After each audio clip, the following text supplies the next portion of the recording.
화요식장인 예배에 오신 여러분을 주님의 이름으로 환영합니다. 제가 기도하고 오늘 예배 시작하도록 하겠습니다. 하나님 아버지 감사합니다. 우리의 구원이 되시는, 우리의 소망이 되시는 주님, 우리에게 오시옵소서. 우리에게 오셔서 우리를 다스려 주시고, 또 주님께서 이 땅에 오신 이유에 대하여 우리에게 알려주시고, 그 하나님의 은혜로 살아갈 수 있는 저희들의 모든 삶이 되게 하여 주옵소서. 이 시간 예배 드릴 때 우리 예배를 받아주시고 온전히 홀로 영광 받아 주옵소서. 예수님의 이름으로 기도합니다. 아멘. 곧 오소서 임마누엘 함께 찬양하겠습니다.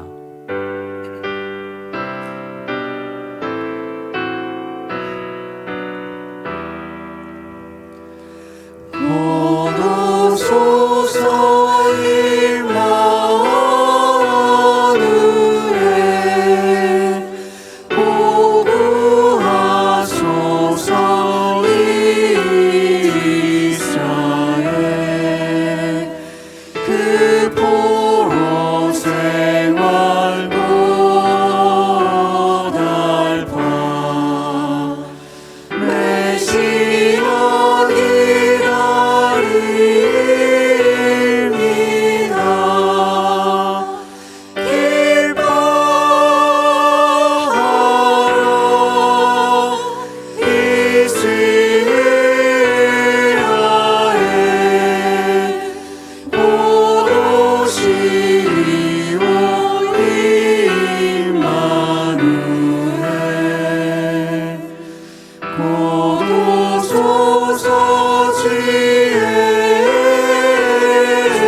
나의 소망 되신 주 함께 찬양하겠습니다.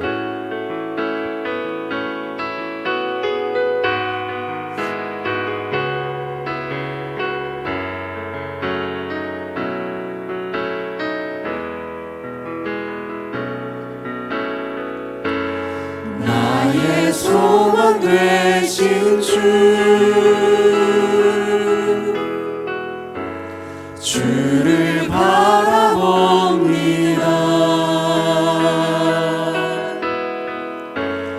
다시 오실 나의 왕 예수, 주를 기다립니다. 밤이나 낮이나 어제나 오늘도 영원히 주만 찬양해.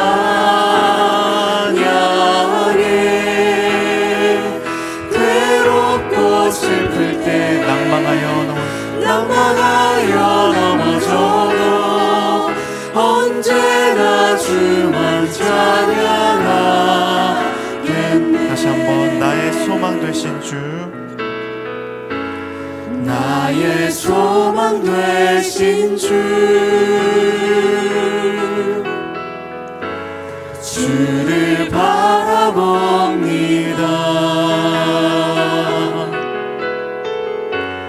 다시 오실 나의 왕 예수, 주를 기다립니다. 밤이나 낮이나 어제나 오늘도 영원히 주만 찬양해.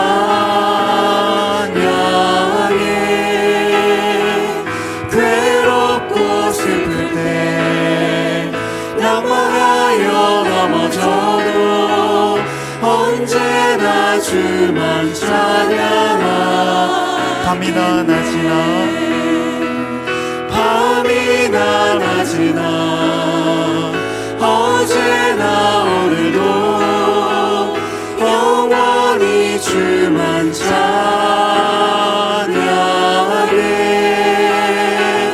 괴롭고 슬플 때 낙망하여 넘어져도 언제나 주만 찬양하겠네. 이곳에 생명샘 솟아나 이곳에 생명샘 솟아나 눈물 골짜 지나갈 때에 오잖아 열매 맺히고 웃음소리 넘쳐나리라. 꽃들도 구름도 바람도 넓은 바다도 찬양하라 찬양하라 예수를. 하늘을 울리며 노래해 나의 영혼아. 은혜의 주 은혜의 주 은혜의 주. 그날에 하늘이 열리고 그날에 하늘이 열리고 모든 이가 보게 되리라.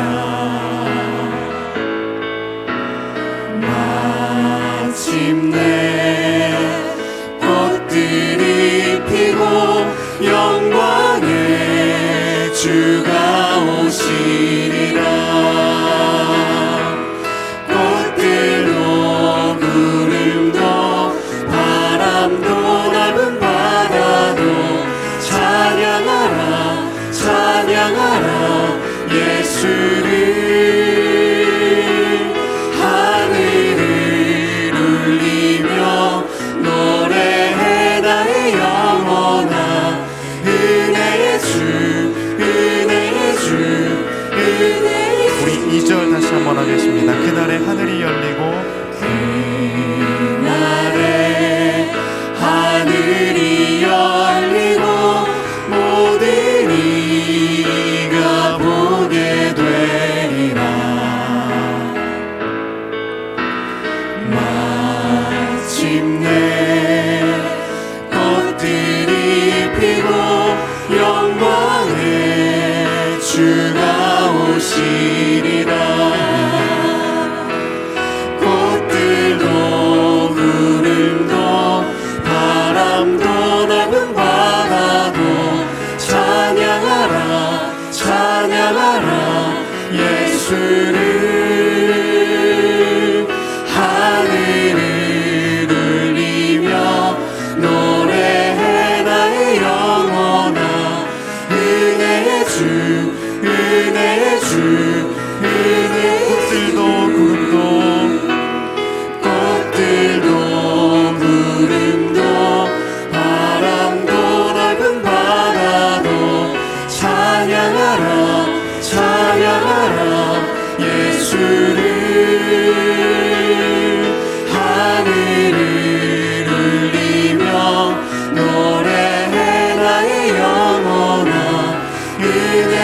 은혜의 주, 은혜의 주. 아멘. 은혜의 주님 우리에게 오시옵소서. 우리를 다스려 주옵소서. 기도하심으로 계속된 예배의 자리로 나아가겠습니다. 기도하겠습니다.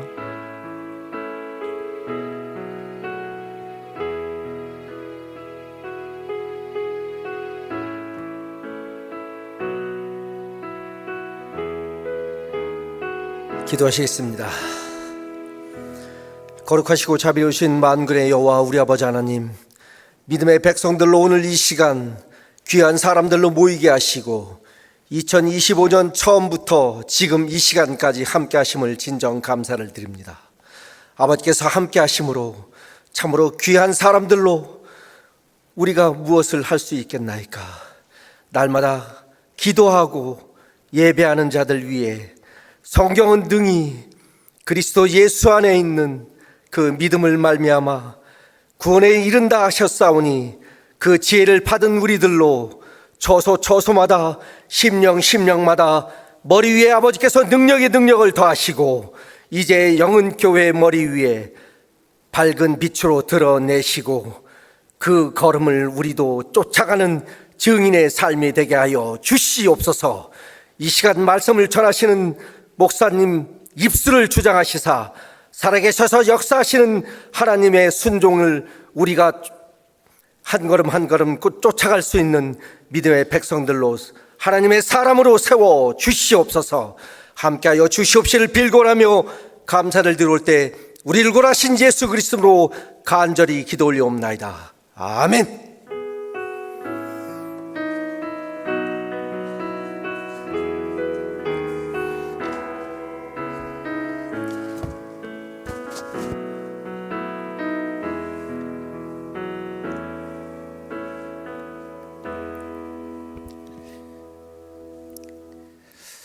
잠시 광고 말씀드리겠습니다.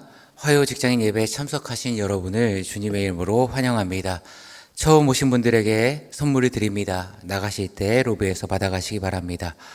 예수 그리스도의 다시 오심을 고대하는 대림절 기간을 보내고 있습니다.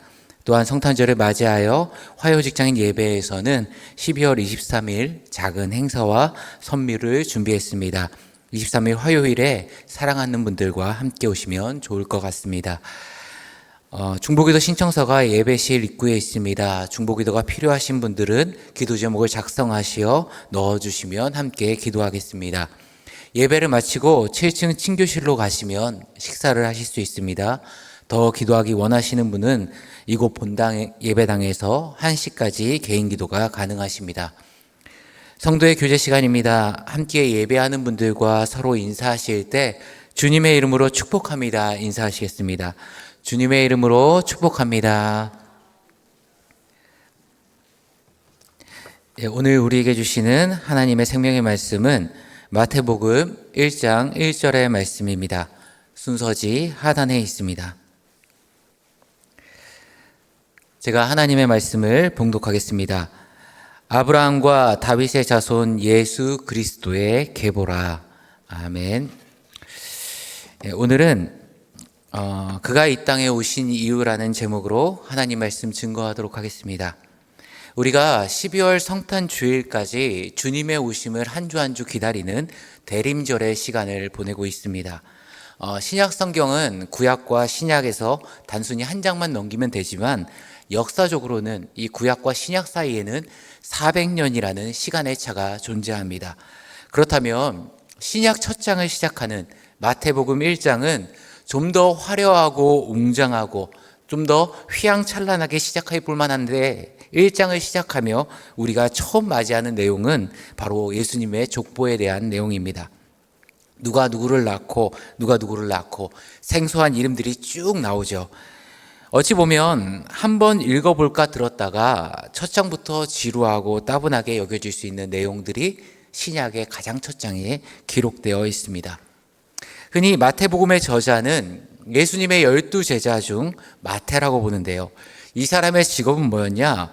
가버나움 도시에서 좌판을 펴고 거기서 세금을 거두는 이 세리들의 장이었습니다. 우두머리였습니다.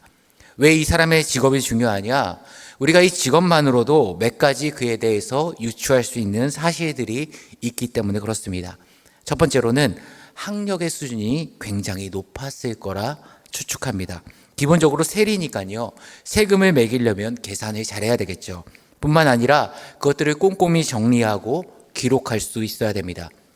특별히 가버나움이라는 도시의 특성상 그곳은 무역항이었기 때문에 많은 학자들은 이 마태는 최소 2개국어 이상의 언어를 했을 거라 추정합니다. 그러니까 히브리어는 기본이고요. 아람어나 헬라어까지도 능통했을 겁니다. 그러니 어찌 보면 굉장히 머리가 잘 돌아가는 사람이고 소위 말해서 나름 배운 인텔리에 속한 사람인데 그런 사람이 성경의 첫 장을 가장 먼저 쓰면서 이 족보와 같은 따분한 내용을 그 앞장에 두었을까? 이거는 우리의 관점에 불과합니다. 당시 사람들이 예수님의 족보를 봤을 때는 그 안에 굉장히 흥미를 가질 만한 내용들이 족보에 담겨져 있습니다. 즉 다시 말해 지금 성경의 신약의 첫머리와도 같은 머릿말과도 같은 마태복음 1장에 마태가 족보를 배치한 데는 배치할 수밖에 없는 분명한 이유와 목적이 있다는 것입니다. 그리고 우리가 그 목적을 이해할 때 이 땅 가운데 오신 예수님의 목적이 무엇인지 우리에게 또렷하게 들어오게 됩니다. 시간 관계에서 한 가지로 한 메시지 포인트로 이야기 드리면 바로 진정한 왕이 우리 가운데 임하셨다라는 겁니다. 통치권이 변화됐다는 겁니다. 예수님의 족보를 시작으로 다윗의 자손으로 오셨다는 사실은 하나님의 구약에서부터 말씀하셨던 그 언약의 내용이 성취됐다는 동시에 이제는 이 땅 가운데 참된 왕이 도래하셨다라는 겁니다. 그래서요, 흔히 마태복음은 참된 왕으로 오신 메시아 예수 그리스도, 참된 왕이 오셨다라는 중심 주제를 가지고 갑니다. 새로운 왕이 오셨다라는 사실이 왜 중요한 메시지입니까? 왕이 오게 되면요, 필연적으로 통치체제의 변화가 수반되기 때문에 그렇습니다. 쉬운 예로 올해 트럼프 대통령이 두 번째 미국 대통령에 취임했습니다. 대통령이 취임하고 이제 1년이 지났는데요. 수많은 정책들이 시시각각으로 변합니다. 관세 정책, 난민 정책, 비자 발급, 전 세계가 이리 왔다 저리 갔다 휘청휘청 거립니다. 이렇듯 한 나라의 통치자가 바뀌어도 그에 따른 여러 가지 통치 체제와 변화들이 수반되죠. 마태가 1장에 예수님이 이 땅 가운데 오신 것, 그것을 참된 왕의 족보로서 언급한 것은 이 땅에 참된 예수 그리스도라는 왕이 도래하셨으니 이제는 너희 삶 가운데, 너희 영혼 가운데, 너희 인생 가운데 변화는 필수적이다. 이 변화에 주목하라는 겁니다.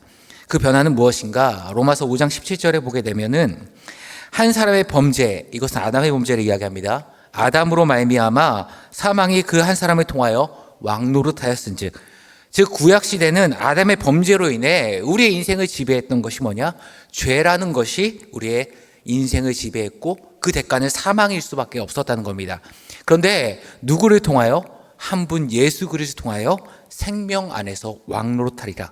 이전까지는 사망이 우리의 예견된 결과였다면 이제는 예수 그리스도라는 참된 왕이 이 땅 가운데 오면서 우리 인생과 우리 영혼을 통치하는 그 통치체제가 완전히 뒤집힌 겁니다. 누구로 바뀌었어요? 예수 그리스도로. 그리고 우리가 생명 안에서 이제는 주님과 함께 왕노릇하는 완전의 신분의 전환이 이루어진 겁니다. 로마서에서 바울은 예수님이 오심으로 말미암아 우리를 지배하고 있는 그 통치체제가 완전히 바뀌었다는 것을 설명하고 있습니다. 그렇다면 이 땅 가운데 오신 참되신 왕 예수님은 어떤 왕이셨는가? 한마디로 요약하면 사랑의 왕으로 오셨다는 겁니다. 오늘날 역사적으로 보면요, 대체 불가능한 인물들이 있습니다. 중국에는 화타라는 의사가 있어요. 의원이 있었습니다. 그 사람은 의료에 있어서는 중국에서 대체 불가합니다. 우리나라에는 누가 있죠?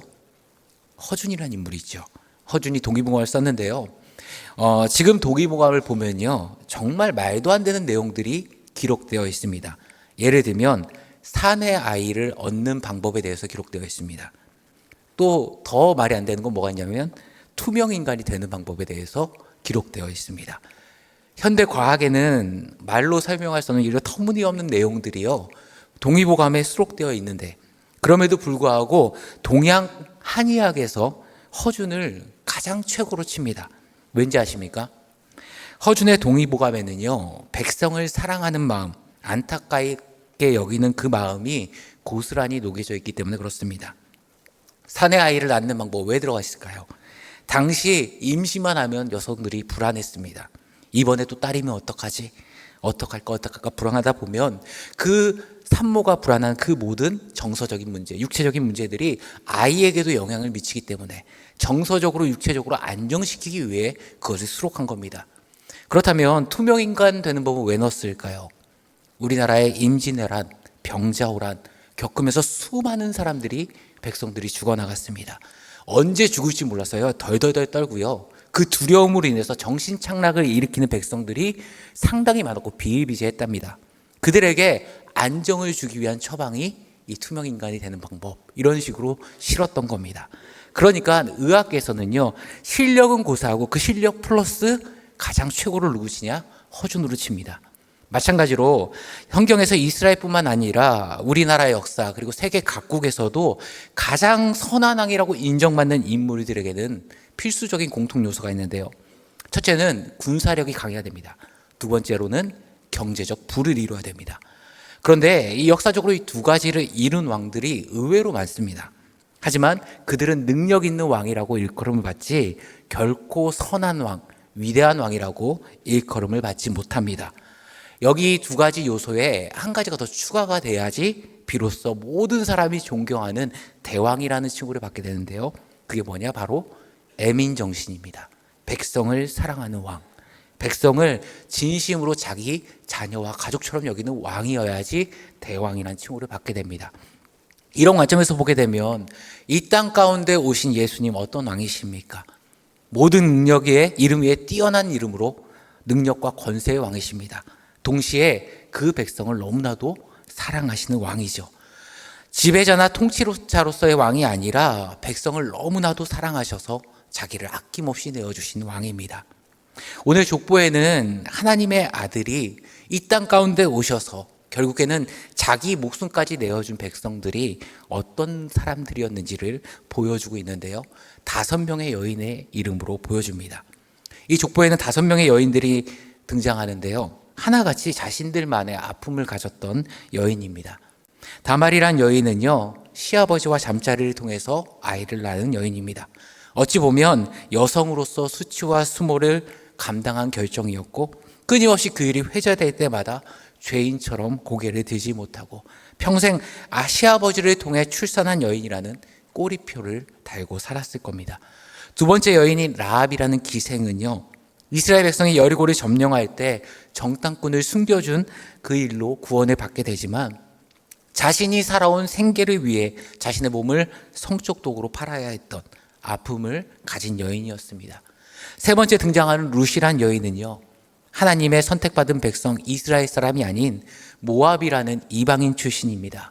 그것도 어린 나이에 이방인이 되어서 홀어머니 모시고 타국에서 살아가야 했던 건 물론이고 보아스를 만나서 모든 것이 회복됐지만 끊임없이 너는 이방 여인이라는 출신이라는 그 따가운 시선이 그녀의 가슴을 찔렀을 겁니다. 네 번째 바세바 여인입니다. 이 여인은 다윗의 범죄로 임신하게 되고 그 사건으로 말미암아 남편 우리아가 죽게 됩니다. 수많은 오해의 시선들, 자신의 남편을 죽였다는 낙인이 찍힌 채로 평생 부도덕한 여인으로 낙인 찍힌 채 아파하고 살아갔을 겁니다. 그리고 마지막 등장하는 예수님의 어머니 마리아, 이 마리아는 동정녀로 잉태를 하죠. 당시 사람의 처녀가 잉태했다는 것은 굉장히 도덕적으로 문제가 있다는 시선들이 있었습니다. 이런 세상적인 관점으로 보게 되면 오늘 족보에 기록된 5명의 여인들, 의도적으로 누락시켰으면 누락시켰지 굳이 드러내고 싶지 않은 인물들입니다. 그런데 오늘 성경은요, 여과 없이 그 사람들의 이름을 기록합니다. 왜요? 이 5명이 예수님이 이 땅 가운데 오신 목적이 무엇인지를 가장 명확하게 보여주기 때문에 그렇습니다. 자신의 생명을 값없이 주기 위한 그 놀라운 사랑의 대상이 누군지를 분명하게 말해주는 겁니다. 다말과 같이 평생 눈물의 아픔을 품고 산 사람, 라합과 같이 다른 사람에게 손가락질 받던 사람, 룻과 같이 다른 사람의 편견 시선, 편견의 말로 깊이 가슴 가운데 패인 생채기가 있는 사람, 밧세바와 같이 누구에게도 말할 수 없는 사랑하는 사람의 죽음을 그 아픈 가슴에 평생 묻어야 되는 사람, 세상에서 외면당하고 소외당하고 주어진 삶이 베이고 찍히고 패인 그 가슴에 오늘도 눈물 짓고 살아가는 우리와 같은 사람들을 위해서 예수님이 이 땅 가운데 오셨다는 겁니다.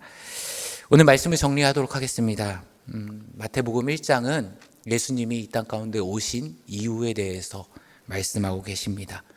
예수님이 이 땅에 오신 성탄절을 우리가 한 주 한 주 기다리면서 예수님이 이 땅에 오셔서 누구를 위해서 십자가에 달리셨는가? 바로 우리처럼 눈물 흘리고 하나 둘쯤은 가슴에 아픈 상처를 품고 살아가고 때로는 다른 사람이 털어놓지 못해서 혼자 눈물 닦고 살아가는 그런 연약한 영혼들, 아픈 영혼들에게 공감해 주시고 회복해 주시고 자녀 삼기 위해 이 땅 가운데 오신 그 기쁜 날이 바로 성탄입니다. 여러분들이 그 성탄을 기억하면서 한 주 한 주 대림절 촛불이 켜질 때마다 여러분 가슴 가운데 예수 그리스도라는 빛이 더 환해지기를, 찬란해지기를 간절히 소망합니다. 함께 기도하시겠습니다.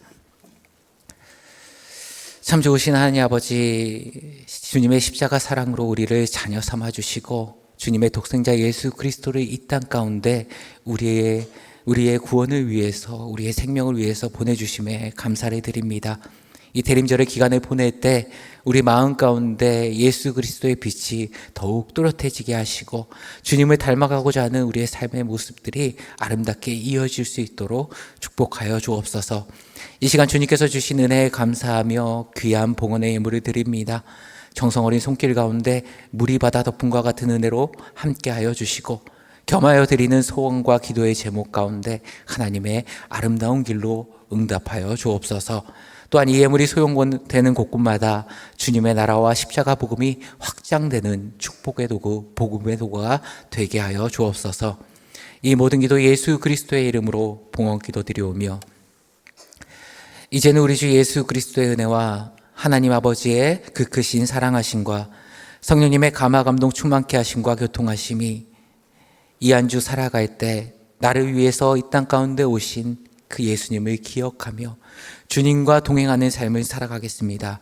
믿음으로 결단하는 주의 백성들 머리 위에 이들의 가정과 생업과 삶의 모든 경례 위에 이제로부터 영원토록 함께 하시길 간절히 축원하옵나이다. 아멘.